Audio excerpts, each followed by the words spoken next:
بسم اللہ الرحمن الرحیم۔ سوئے مدینہ۔ مکہ شہر سے باہر مدینہ جانے والے ایک قافلے نے پڑاؤ کیا ہوا تھا اور وہ اس قافلے کے ساتھ مدینہ جانا چاہتا تھا۔ اس نے اپنی ماں کے سامنے اپنے ارادے کا اظہار اس شوق سے کیا کہ غریب ماں اندر سے ٹوٹ پوٹ کے رہ گئی۔ ماں کے لیے بڑا کڑا امتحان تھا۔ ایک طرف وہ اپنے بچے کو بہترین زیور تعلیم سے آراستہ کرنا چاہتی تھی، تو دوسری طرف زندگی کے واحد سہارے سے ایک لمبے عرصے کے لیے جدائی کا تصور اس کے لیے سہانے روح تھا۔ مالی تنگی کے باعث وہ بچے کے لیے زیادہ سفر کا اہتمام کرنے کے قابل بھی نہ تھی۔ بچے کا شوق علم خم ٹھونکے ماں کی ممتا کے مقابل کھڑا تھا۔ ایک جھڑی تھی جو ماں کی آنکھوں سے آنسوؤں کی صورت میں جاری ہو گئی، اور جب ماں کے چہرے کا مطلع صاف ہوا تو اس نے رندھے ہوئے لہجے میں کہا، ٹھیک ہے بیٹے، میں تمہیں پڑھنے کے لیے ضرور بھیجوں گی۔ یہ کہتے ہوئے فکر مندی اور غم کی پرچھائیاں اس کے چہرے پہ چھا گئیں۔ ماں کے غم انگیز چہرے کو دیکھ کر لڑکے نے ماں کا ہاتھ پکڑا اور کہنے لگا، ماں، اگر آپ میرے جانے سے اتنا ہی پریشان ہیں تو میں اصرار نہیں کرتا، آپ کی خدمت میں رہ کر ہی جو خدا کو منظور ہوگا سیکھ لوں گا۔ نہیں بیٹا، ماں نے رندھی ہوئی آواز میں کہا، تیرا یہ شوق تو میری دعاؤں کی مراد اور خوابوں کی تعبیر ہے۔ اس کے لیے تو میں نے راتوں کو جاگ کر اور اپنے رب کے حضور دامن پھیلا کے دعائیں مانگی ہیں کہ وہ میرے لال کو اپنے نبی صلی اللہ علیہ وسلم کے علم سے مالا مال کرے۔ یہ کہتے ہوئے ماں نے بیٹے کو خود سے چمٹا لیا اور آہستہ آہستہ اس کے سر اور گالوں پہ اپنے کھردرے ہاتھ پھیرنے لگی۔ لیکن اماں، پھر آپ اتنی فکر مند اور پریشان کیوں ہیں؟ لڑکے نے ماں کے چہرے پہ نظریں گاڑتے ہوئے کہا، بیٹے، میں فکر مند اس لیے ہوں کہ تجھے اتنے لمبے سفر پہ کس زادِ راہ کے ساتھ روانہ کروں۔ گھر میں نہ کوئی درہم و دینار ہے جو تیری ضروریات میں کام آئے، نہ ہی اناج کہ پکا کر تیرے ساتھ کر دوں۔ یہ کہتے ہوئے ماں کی آواز پھر بھر آ گئی۔ جلد ہی اس نے خود کو سنبھالا اور یقین و ایمان سے بھرپور لہجے میں کہنے لگی، بیٹے، تو فکر نہ کر، جس کی راہ میں تو نکل رہا ہے وہ تیری ضرورتوں کا انتظام بھی کرے گا۔ وہ اپنے بندوں کی ضرورتیں وہاں سے پوری کرتا ہے جہاں سے ان کو گمان بھی نہیں ہوتا۔ یہ کہتے ہوئے اس کی آنکھوں کی چمک بڑھ چکی تھی۔ کمرے کے ایک کونے میں لکڑی کا ایک چھوٹا سا صندوق پڑا ہوا تھا۔ اس نے اسے کھولا اور اس میں سے 2 پرانی یمنی چادریں چارپائی پہ پھیلائیں اور پھر تہہ کر کے بیٹے کو دیتے ہوئے کہا، جا بیٹے، میں نے تجھے اس پروردگار کے حوالے کیا جس کی تو امانت ہے۔ مجھے اپنے رب پہ بھروسہ ہے، وہ ضرور تیری دستگیری کرے گا۔ اس نے بیٹے کے سر پہ ہاتھ پھیرا، اسے گلے لگایا۔ ماں کا دل ایک دفعہ پھر بھر آیا، آنکھیں ابلتا چشمہ بن گئیں۔ اس نے اپنے بوسیدہ دوپٹے کے پلو سے آنسو پونچھتے ہوئے اپنے ہاتھ پھیلائے اور چہرہ آسمان کی طرف اٹھایا۔ اے رحمان و رحیم ذات، میں اپنے جگر کے گوشے کو تیرے محبوب رسول صلی اللہ علیہ وسلم کا علم حاصل کرنے کے لیے تیری راہ میں بھیج رہی ہوں۔ جس طرح تو نے مجھ بے کس و بے نوا کی دعائیں قبول کر کے اس کو شوق علم سے نوازا ہے، اسی طرح اپنی راہ کے اس مسافر کی بے کسی میں غیب سے مدد فرما۔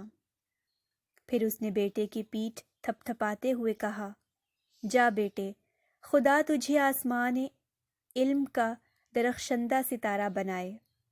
اللہ ہی بہترین حفاظت کرنے والا اور وہی سب سے زیادہ دستگیری کرنے والا ہے۔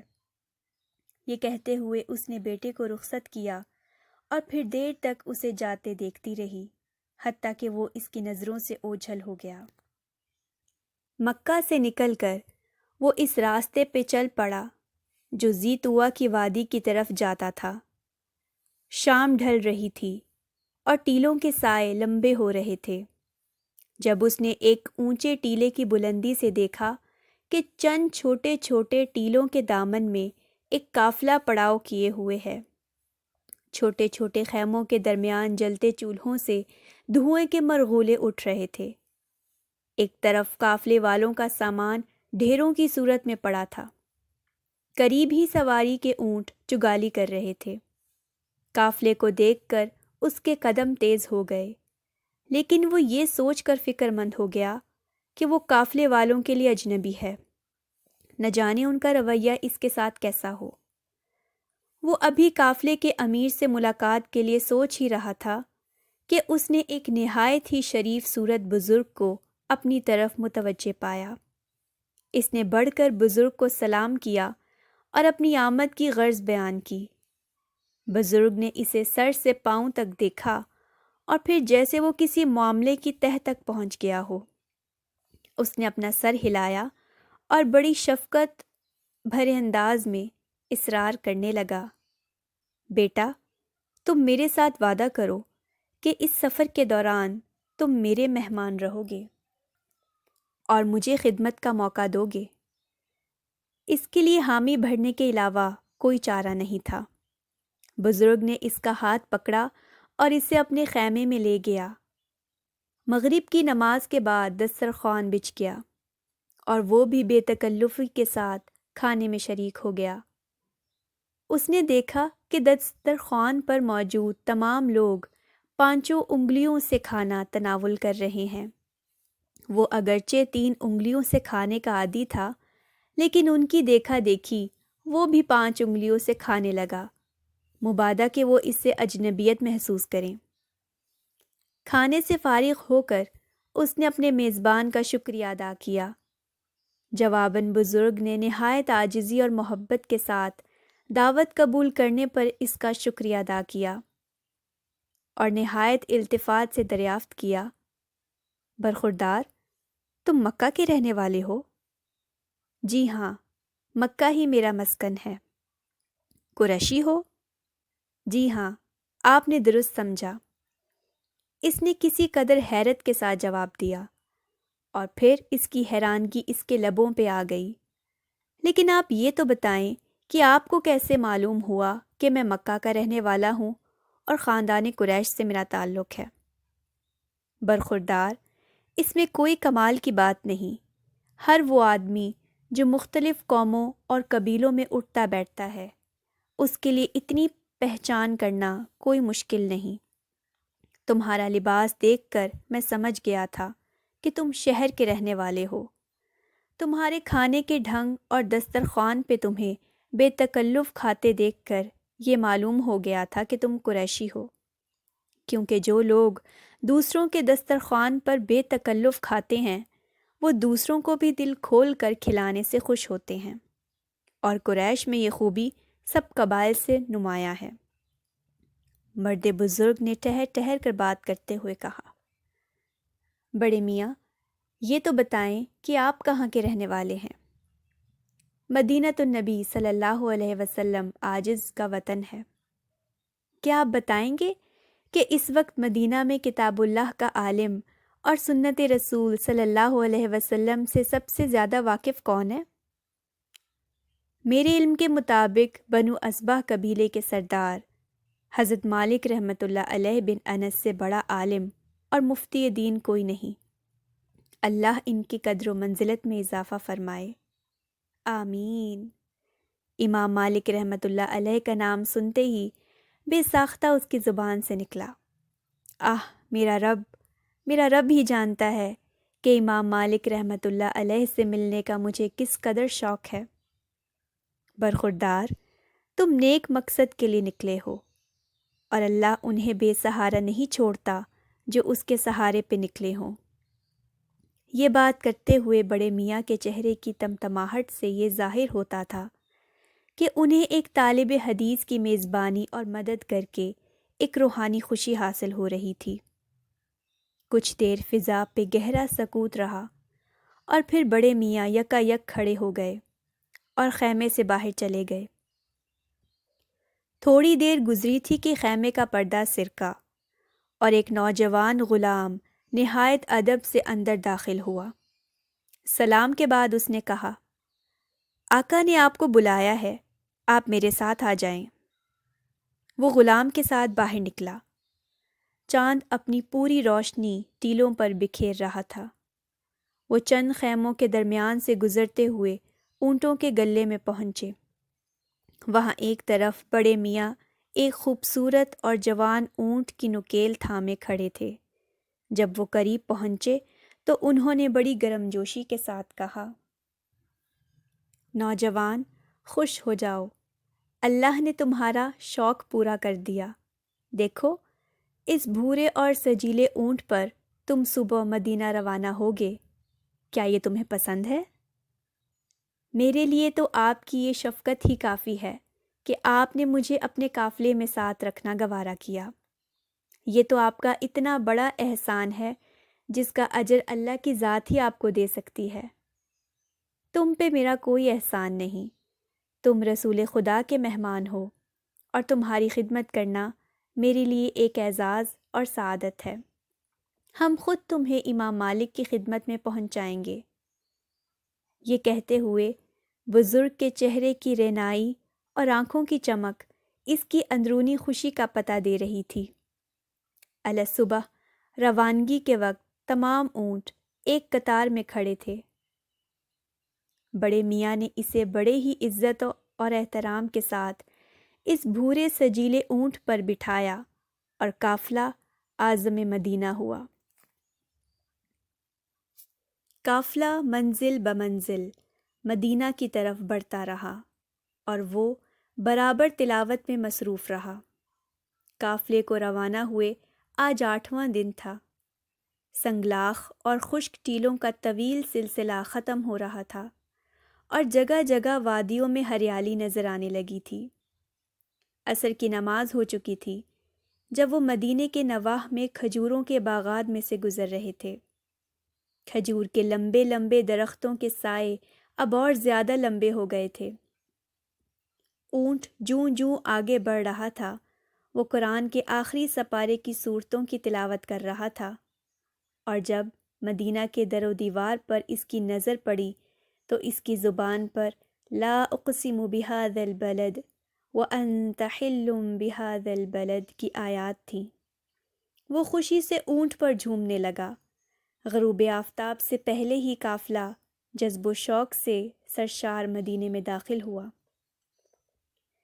مسجد نبوی پر نظر پڑتے ہی اس کے دل کی دھڑکنیں تیز ہو گئیں۔ بے اختیار اس کی آنکھوں سے آنسو بہنے لگے۔ لرزیدہ جسم کے ساتھ وہ مسجد میں داخل ہوا، نماز پڑھی، روضہ رسول صلی اللہ علیہ وسلم پر حاضری دی اور شاہ انبیاء کے حضور سلام کیا۔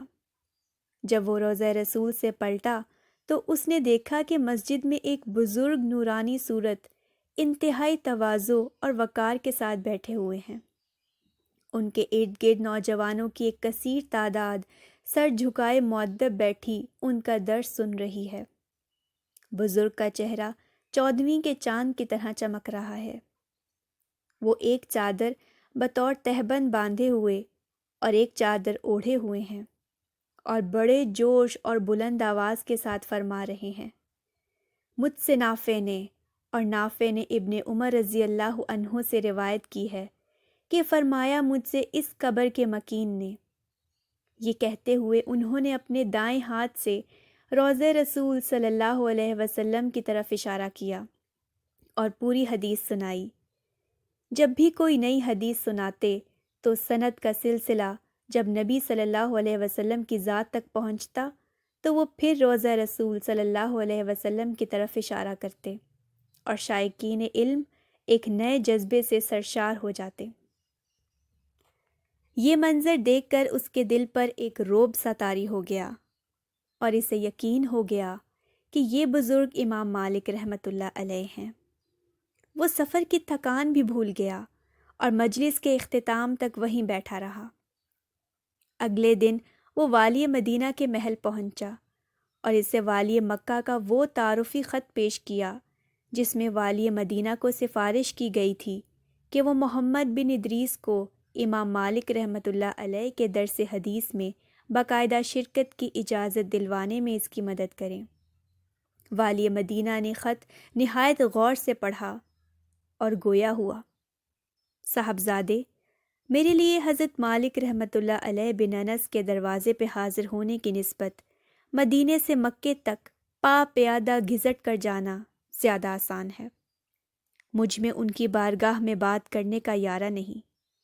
مدینے کا گورنر امام مالک رحمۃ اللہ علیہ کی علمی وجاہت، مرتبے اور وقار کی ہیبت سے مروب نظر آ رہا تھا۔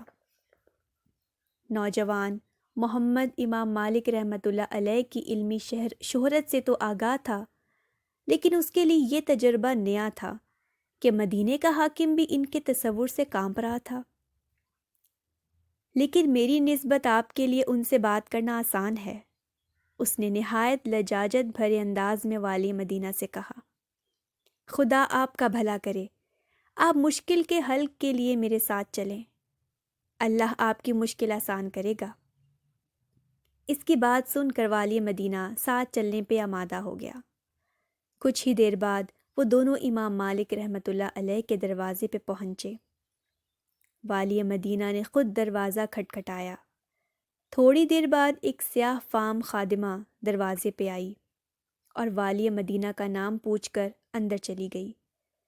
پھر کافی دیر بعد برآمد ہوئی اور کہنے لگی، میرے آقا نے آپ کو سلام کہا ہے اور فرمایا ہے کہ اگر کوئی مسئلہ پوچھنا ہے تو رکے پر لکھ کر دیں، اس کا جواب مل جائے گا۔ اگر کسی حدیث کے بارے میں پوچھ گچھ کرنی ہے تو آپ کو حدیث کی مجلس کا دن یاد ہے، لہٰذا آپ تشریف لے جا سکتے ہیں۔ وہ حیران تھا کہ یہ کیسی عالمانہ وجاہت ہے کہ جس کے سامنے حاکم وقت بھی سرنگوں ہے۔ خادمہ مڑنے ہی والی تھی کہ والی مدینہ نے لجاجت بھرے انداز میں اس سے کہا، جا کر عرض کرو کہ والی مکہ کا ایک نہایت اہم خط لے کر میں حاضر ہوا ہوں۔ یہ سن کر خادمہ پھر چلی گئی۔ تھوڑی دیر بعد وہ ایک کرسی لے کے برآمد ہوئی۔